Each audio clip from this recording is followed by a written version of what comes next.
Oke, Bismillahirrahmanirrahim. Assalamualaikum warahmatullahi wabarakatuh. Apa kabar Ananda Ibu semuanya? Mudah-mudahan semuanya dalam keadaan sehat dan selalu dalam lindungan Allah Subhanahu wa Ta'ala. Ya, Alhamdulillah kita sudah mulai kembali belajar di tahun ajaran baru ini, walaupun dengan kondisi yang berbeda dengan tahun-tahun sebelumnya. Tapi hal ini mengajarkan kita bahwa tidak ada hambatan yang menghalangi kita untuk tetap terus belajar. Jadi walaupun di rumah, tetap semangat belajarnya ya.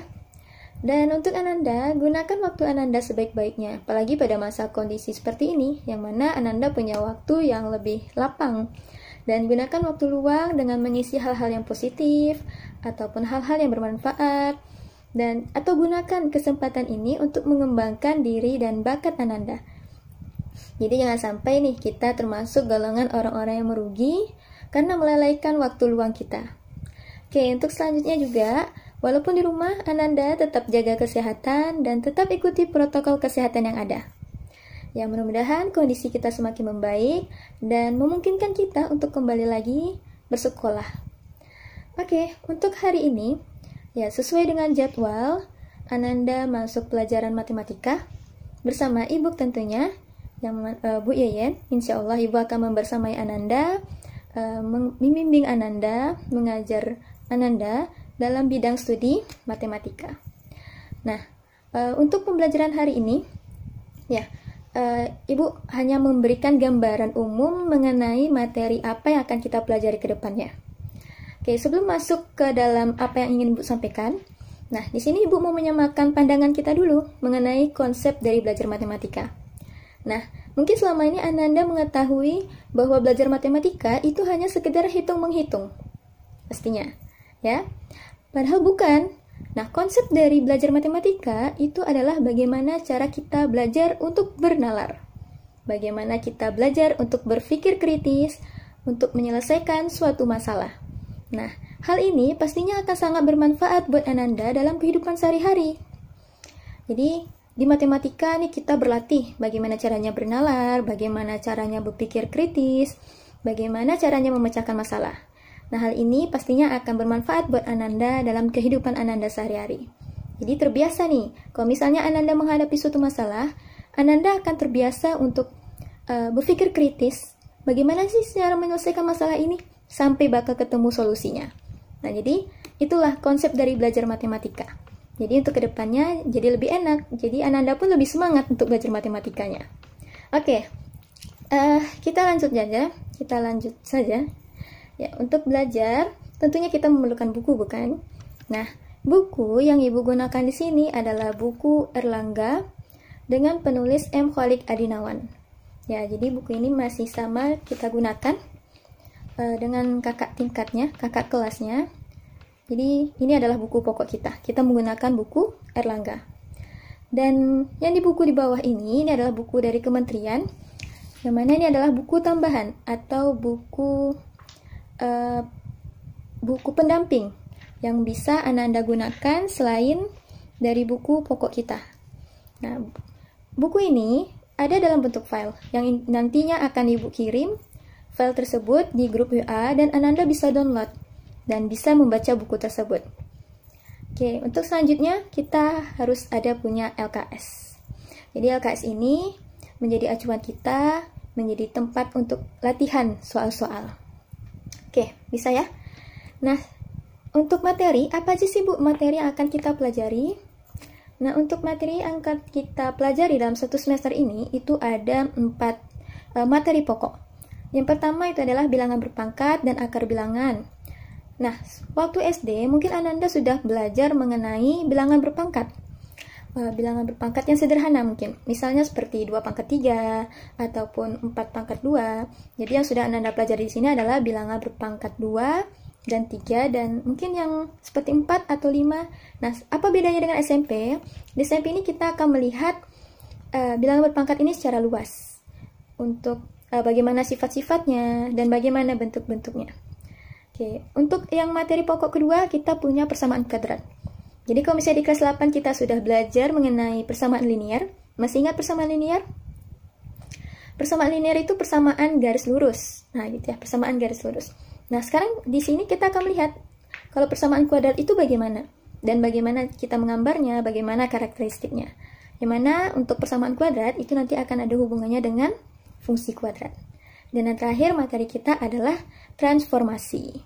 Oke, jadi itulah materi-materi pokok yang akan kita pelajari untuk 1 semester ini. Oke, untuk bilangan berpangkat. Ya, mungkin pasti Anda pada bertanya, untuk apa sih Bu kita belajar bilangan berpangkat, gitu ya? Apa sih dalam kehidupan sehari-hari itu seperti apa, gitu?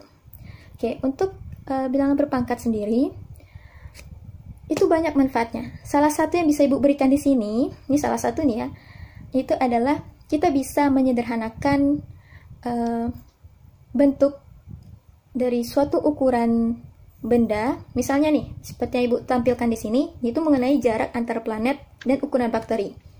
Nah, Anda pasti tahu bahwa jarak antar planet itu relatif besar, bukan? Misalnya saja nih, jarak antara bumi dan matahari.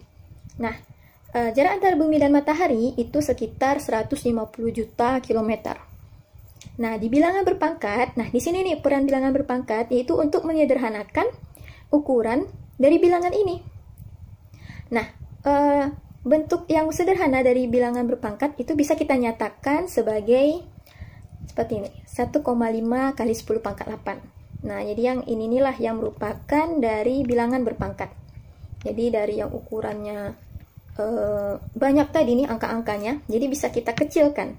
Nah, itulah peran dari bilangan berpangkat. Nah, bagaimana kalau misalnya untuk ukurannya relatif sangat kecil, misalnya seperti bakteri? Sama halnya untuk bakteri. Nah, misalnya kita ambil nih salah satu ukuran bakteri itu adalah 9 nm. Nm ini nanometer. Oke. Nah, sekarang ini kita lihat ya, 9 nanometer itu berapa sih ukurannya? Nah, ternyata 9 nanometer itu adalah 0,000000. Jadi nolnya ini ada 9 ya. 0009 meter. Nolnya ada 9 kalau untuk nanometer. Nah, kalau misalnya kita menulis seperti ini, kalau di buku tulis ataupun kita tulis di kertas, mungkin akan kesulitan bagi kita gitu ya. Kita harus menghitung nolnya itu sebanyak 9 dengan hati-hati. Nah, di sini peran bilangan berpangkat itu akan memudahkan kita. Nah, jadi matematika itu mempermudah dari sesuatu hal yang rumit, ya kan? Nah, di sini mempermudah kita sehingga kita bisa menyatakan ukuran ini menjadi 9 kali 10 pangkat min 9 meter.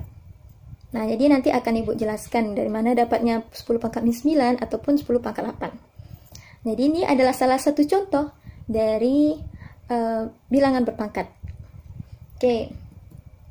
Nah, untuk tata konsep, apa aja sih yang akan kita pelajari di bilangan berpangkat ini? Nah, inilah bagian-bagiannya.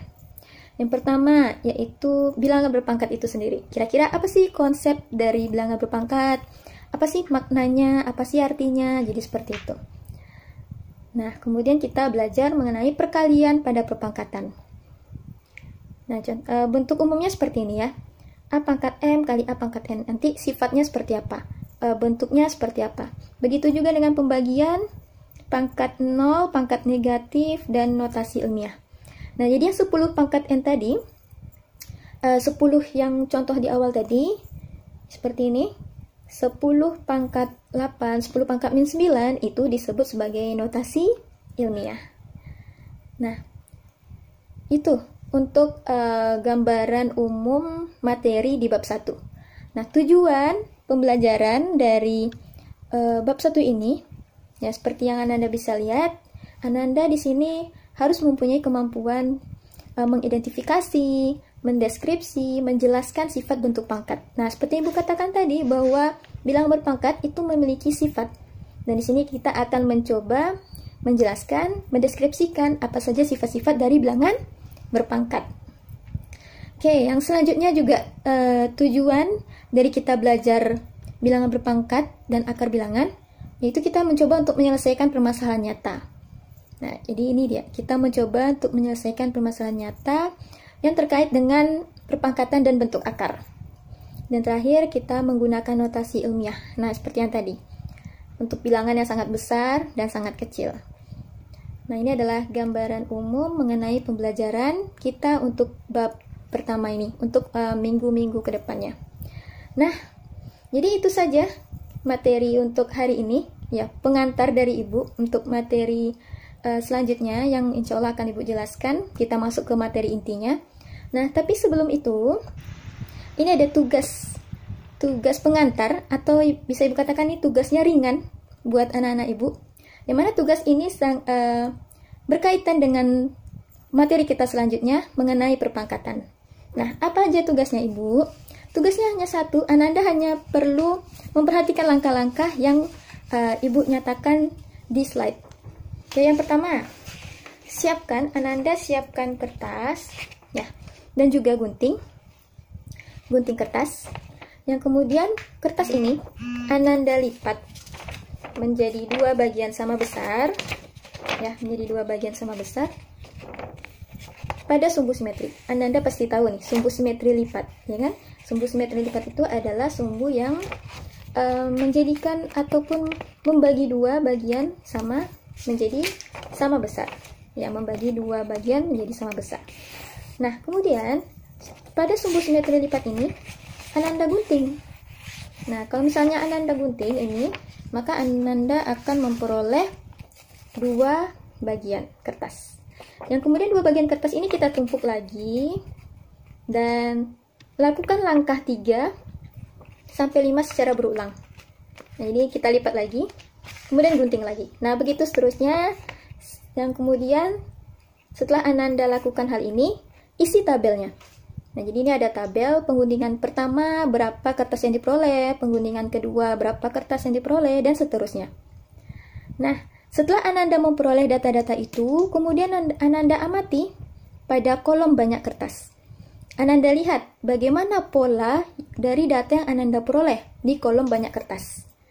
Kemudian Ananda coba buat kesimpulan, dan bagaimana tanggapan Ananda mengenai pola yang bakal Ananda peroleh dari data kegiatan kita. Nah, kesimpulannya ini ada kaitannya dengan perpangkatan. Nanti Ananda coba perhatikan ya, atau Ananda coba buat. Nanti akan Ibu lihat. Oke, nah untuk tugas, buatnya di buku catatan dan kirim melalui link tugas. Oke, jadi sekian dari Ibu untuk pertemuan hari ini. Apabila ada pertanyaan terkait materi ataupun tugas, kita bisa diskusi di grup ataupun Ananda bisa chat pribadi melalui WA. Insya Allah akan Ibu balas. Dan ya, cukup sekian untuk hari ini. Sampai jumpa untuk pertemuan selanjutnya. Mohon persiapkan diri untuk pembelajaran selanjutnya. Dan kalau misalnya ada pertanyaan, silakan bertanya. Dan Ibu minta mungkin untuk Ananda membuat tanggapan di link pengumpulan tugas, bagaimana pembelajaran yang Ananda inginkan selama masa pandemi ini, gitu ya. Oke, itu nanti bisa menjadi bahan koreksi juga buat Ibu, dan supaya kita bisa belajar lebih baik, ya, tidak hanya untuk Ibu tapi untuk Ananda juga. Oke, sekian dari Ibu akhiri untuk pertemuan hari ini. Assalamualaikum warahmatullahi wabarakatuh.